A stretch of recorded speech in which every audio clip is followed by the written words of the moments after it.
Nimekosa samaki feri na hapa nafunga safari ya kwenda Kigoma. Na hapa ndo natoka Mbezi. Nitawaonyesha kituo baada ya kituo. Na hapa ni katani za Morogoro. Na hapa ni stendi ya Morogoro. Naenda Kigoma kutafuta samaki kwa ajili ya mume wangu. Hiyo milima ni ya wapi? Wenyeji mtuambie. Na hapa nimefika stendi ya Dodoma. Safari ya kwenda Kigoma bado inaendelea. Mapenzi yanatesa na hivi vote ninavyohangaika ni kwa sababu ya dako wangu. Mimi nampenda sana dako wangu jamani. Ilibidi ninunue maji tu maana sikuwa na hela ya chakula. Safari inaendelea. Kama kweli wewe unapajua Dodoma, huo uwanja unaitwaje? Nimeambiwa itanichukua siku 2 hadi 3 mpaka kufika Kigoma, na huyo unayemwona hapo juu ndo dako wangu.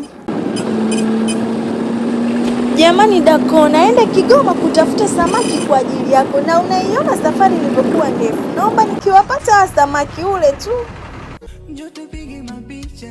Mmeona hapo nyuma gari ilikuwa imesimama na pale palikuwa ni Singida, na hapa ni Tabora. Tumepata muda wa kuchimba dawa. Nyie vibinti vya East Africa, Uvinza ndo kuna chumvi. Sema waha wanauza kama wanabishana, sikia.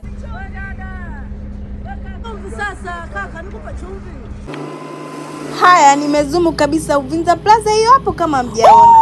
Kwa sauti ya Ankoti, nimefika Kigoma. Kigoma yake samaki, Kigoma yake chumvi mama, Kigoma yake magadi, Kigoma yake maweze, Kigoma yake dagaa, Kigoma visamaki we. Kama unavyoona nipo Kigoma, na kesho nitawaonyesha jinsi nitakavyonunua samaki na kuwapika kwa ajili ya dako wangu. Nyie vibinti vya East Africa.